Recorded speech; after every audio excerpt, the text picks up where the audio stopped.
Hello everyone, welcome to GS forum. আজকের এই ভিডিওতে আমি তোমাদেরকে লাস্ট 10 বছরের পিএসসির cut off analysis year wise তোমাদের সামনে তুলে ধরবো।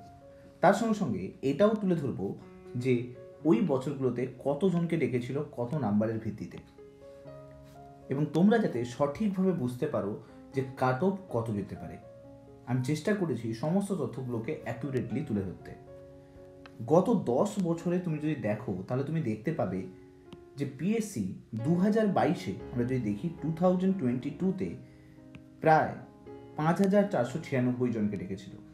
2021-এ তুমি যদি দেখো 3,833 জনকে, 2020-তে প্রায় 4,690 জনকে, এবং 2017-তে তুমি এখানে দেখতেই পাচ্ছ 7,922 জনকে। এবং তুমি যদি গড় দেখো লাস্ট 10 বছরে পিএসসি কিন্তু এভারেজ আমরা যদি দেখি এভারেজ কিন্তু 4,000 জনের বেশি কিন্তু স্টুডেন্টকে কিন্তু ডাকছে এক্সামে মেন্সের জন্য। 2019 একটাই মাত্র ইয়ার ছিল যেই ইয়ারে কিন্তু সব থেকে বেশি নাম্বার অফ স্টুডেন্টকে কিন্তু ডাকা হয়েছিল মেন্সের জন্য। নাও এবার যদি আমরা কাট অফের দিকে তাকাই তাহলে তুমি দেখতে পাবে যে 2022-এ সব থেকে হাইয়েস্ট মার্ক গিয়েছিল, সেটা গিয়েছিল 130.39, এবং সেই অনুযায়ী স্টুডেন্টকে ডাকা হয়েছিল 5,496 জন। আর 2016-তে সব থেকে লোয়েস্ট কাট অফ যায়, তোমরা এখানে দেখতেই পাচ্ছ 84 কাট অফ গিয়েছিল এবং ডাকা হয়েছিল প্রায় 5,655 জনকে। তো ওভারঅল তুমি যদি গড় কাট অফ দেখো তাহলে তুমি একটা জিনিস খেয়াল করতে পারবে, ওভারঅল গড় কাট অফ কখনো 105 এবং 110-এর মধ্যেই কিন্তু ঘোরাফেরা করছে, গড় কাট অফ বললাম।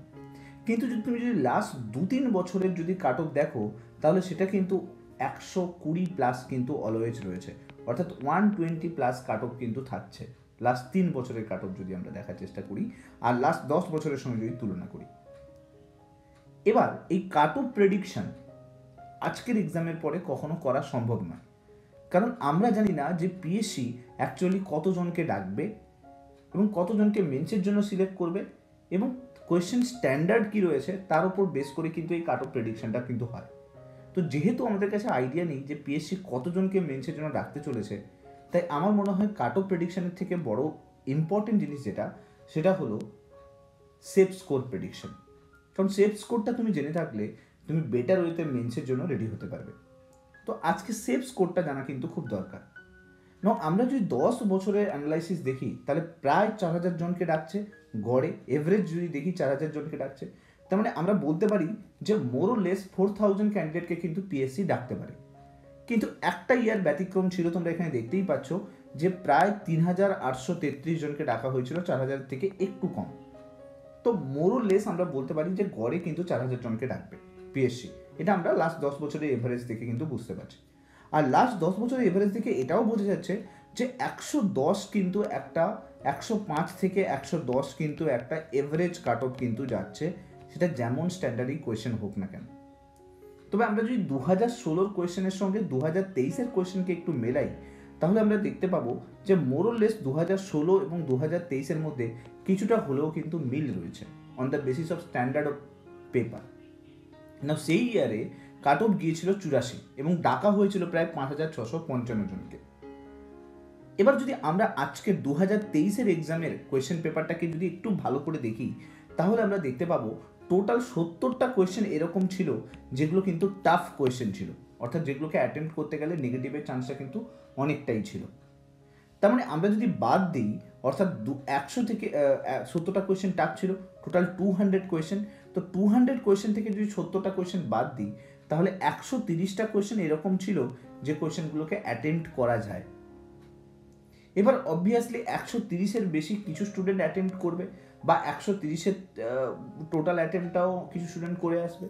তো তাদের যদি এভারেজ আমরা যদি নেগেটিভ দেখি যে কোনো অ্যাসপিরেন্টের, যারা খুব ইন্টেলিজেন্ট হয় বা যারা খুব অ্যাকিউরেসি যাদের কারেক্ট থাকে তাদের কথা বলছি না, ওভারঅল আমরা যদি দেখি তাহলে কিন্তু নেগেটিভ 15 থেকে 20-র মধ্যে কিন্তু থাকে, অর্থাৎ 15টা থেকে 20টা কোয়েশ্চেন কিন্তু নেগেটিভ হয়েই যায়। যখনই তুমি কোনো এক্সাম দাও তাতে কিন্তু 15টা কোয়েশ্চেন 10-15টা কোয়েশ্চেন এদিক ওদিক কিন্তু হতে থাকে।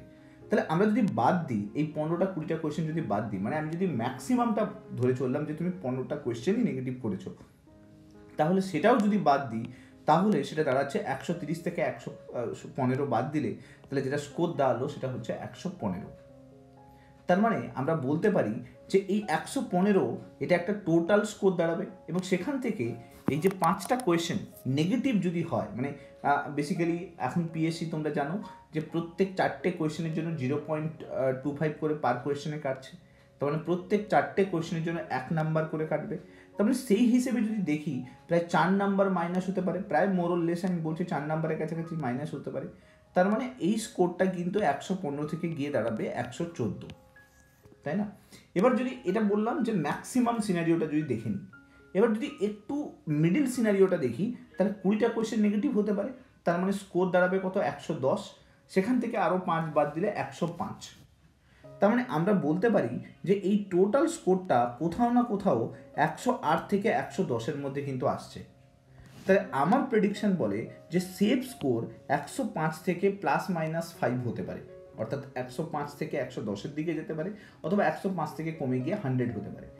ওকে, নাও আমার প্রেডিকশন যদি দেখো, তাহলে আমরা যদি দেখি যে 4000 স্টুডেন্টকে যদি সেমভাবে যদি আবার ডাকে, যেটা গত 10 বছরে কিন্তু ডেকে এসছে পিএসসি, সেটা যদি ডাকে, তাহলে কাট অফ কোথাও না কোথাও 105-এর কিন্তু +-5-এর আশেপাশে কিন্তু থাকবে, অর্থাৎ এর বাইরে যাওয়ার চান্স কিন্তু খুব কম।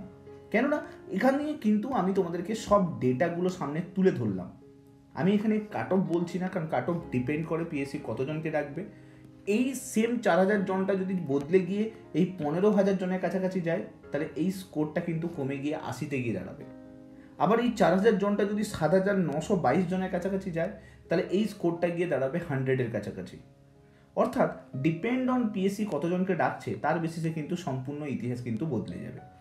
তো এটা আমি বললাম 10 বছরের সিনারিও রেসপেক্টে এটা কিন্তু আসতে পারে। অর্থাৎ 4000 জনকে আমরা যদি এভারেজ ধরে চলি, আর আমরা যদি এভারেজ গড় যদি একটা কাট অফ দেখে চলি, তাহলে এই স্কোরটা কিন্তু আসার চান্স কিন্তু রয়েছে। কারণ কোয়েশ্চেন যথেষ্ট টাফ ছিল, অনেক ঘুরিয়ে ঘুরিয়ে কোয়েশ্চেন ছিল, এবং কোয়েশ্চেন দুটো অপশানের মধ্যে নেগেটিভ হওয়ার চান্সটা কিন্তু যথেষ্ট ছিল। তো সেই বেসিসে আমার হিসেব বলছে যে স্কোর এটার মধ্যেই কিন্তু থাকবে। সো আশা করছি বোঝাতে পারলাম পুরো বিষয়টাকে, এবং সমস্ত তথ্য এবং ডেটাগুলোকে পুরো ক্লিয়ারলি তোমাদের সামনে তুলে ধরলাম। এরপরে হোপফুলি তোমরা বিচার করতে পারবে যে কত স্কোর যেতে পারে। কারণ কি অনেকেই তোমাদেরকে বলবে যে 120 যাবে, 125 যাবে, 130 যাবে, কিন্তু আমরা 10 বছরের ইতিহাস বা 10 বছরের ডেটাগুলোকে যদি দেখি, তাহলে কিন্তু সেটা কিন্তু দাঁড়াচ্ছে না। তাহলে হোপফুলি তোমাদের কাছে এই 10 ইয়ার্সের ডেটাটা তুলে ধরার কারণে তোমরা বুঝতে পারছো অ্যাকিউরেটলি যে স্কোর কত পর্যন্ত যেতে পারে। ভিডিওটা ভালো লাগলে লাইক করে দিও, শেয়ার করে দিও সমস্ত বন্ধুবান্ধবদের সঙ্গে, যাতে তারা মিসলিড না হয় এবং তারা যাতে ভালোভাবে মেন্সের প্রিপারেশনটা কিন্তু স্টার্ট করতে পারে। Thank you so much. Next video তোমার সঙ্গে আবার দেখা হচ্ছে। Till then, bye by.